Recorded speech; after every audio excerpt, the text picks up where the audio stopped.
ఓం గంగణపతే నమః. అందరికీ నమస్కారం. రేపు చాలా విశేషమైన రోజండి. ఏంటంటే అంగారక సంకష్టహర చతుర్థి. సంకష్టహర చతుర్థి ప్రతి మాసంలోనూ పౌర్ణమి తర్వాత 4వ రోజు వస్తుంది. ఈసారి వచ్చే చతుర్థి చాలా అరుదైనది మరియు శక్తివంతమైన అంగారక సంకష్టహర చతుర్థి. మరి ఈ చతుర్థి సమయాలు తెలుసుకుందాం. స్వస్తి శ్రీ చాంద్రమాన శ్రీ కోదినామ సంవత్సరం ఉత్తరాయణం గ్రీష్మ ఋతువు జ్యేష్ఠమాసం కృష్ణపక్షం చవితి తిథి ప్రారంభం జూన్ 24వ తారీఖు సోమవారం రాత్రి 3:03 నుండి 25వ తారీఖు జూన్ నెల 2024 సంవత్సరం మంగళవారం రాత్రి 1:10 వరకు ఈ తిథి ఉన్నది.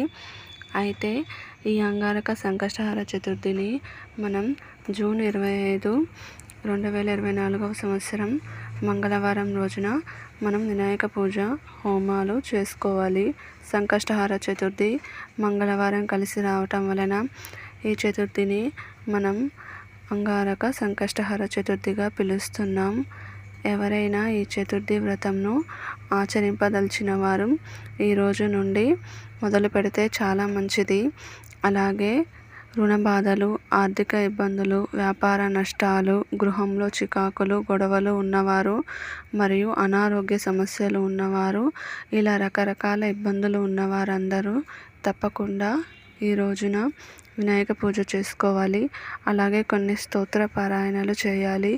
ఆ స్తోత్రాలు ఏంటంటే శ్రీ విఘ్నేశ్వర షోడశనామ స్తోత్రం మరియు రుణహతృ స్తోత్రం, అలాగే రుణ విమోచన గణపతి స్తోత్రం, అలాగే నారదకృత శ్రీ సంకష్టనాశన గణపతి స్తోత్రం. ఇవి తప్పక పారాయణ చేయాలి. ఈరోజు పూజను బ్రాహ్మీ ముహూర్తంలో అంటే తెల్లవారుజామున ఉదయం 4:30 నుండి ఉదయం 8 వరకు చేయవచ్చు. అలా కుదరని వారు 10 గంటల నుంచి 11:30 వరకు చేయవచ్చు. ఈ వ్రతంను సాయంత్రం ఆచరించడానికి శుభ సమయం ఏంటంటే సాయంత్రం 5:44 నుండి రాత్రి 7:20 లోపల మీరు ఈ వ్రతం చేసుకోవచ్చును. ఈ జ్యేష్ఠ మాసంలో వచ్చే అంగారక సంకష్టహర చతుర్థి రోజున శ్రీ వినాయకుని పేరును శ్రీ కృష్ణ పింగళ మహాగణపతిగా పిలుస్తారు. అలాగే స్వామివారి శక్తిపీఠంను శ్రీ శక్తి గణపతి పీఠంగా పిలుస్తారు. ఈరోజు గరికను తీసుకువచ్చి స్వామి పాదాలకు సమర్పించాలి. అలాగే స్వామికి ఇష్టమైన నైవేద్యాలు సమర్పించాలి.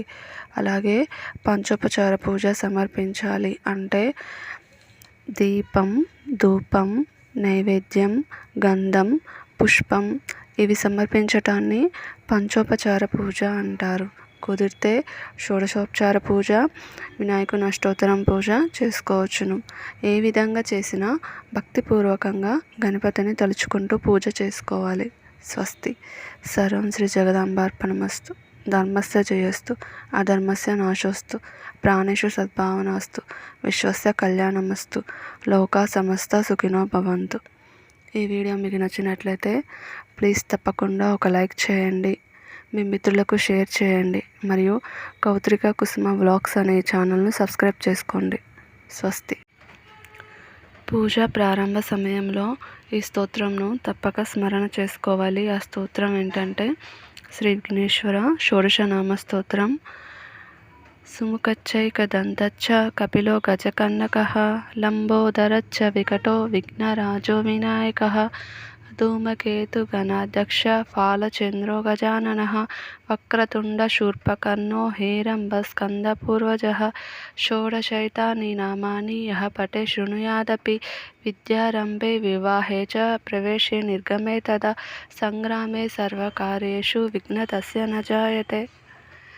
ఇది మర్చిపోకుండా పూజ ప్రారంభం సమయంలో తలుచుకొని తర్వాత పూజ చేసుకోవటం వలన ఎటువంటి విఘ్నాలు లేకుండా పూజ విజయవంతంగా ముగుస్తుంది.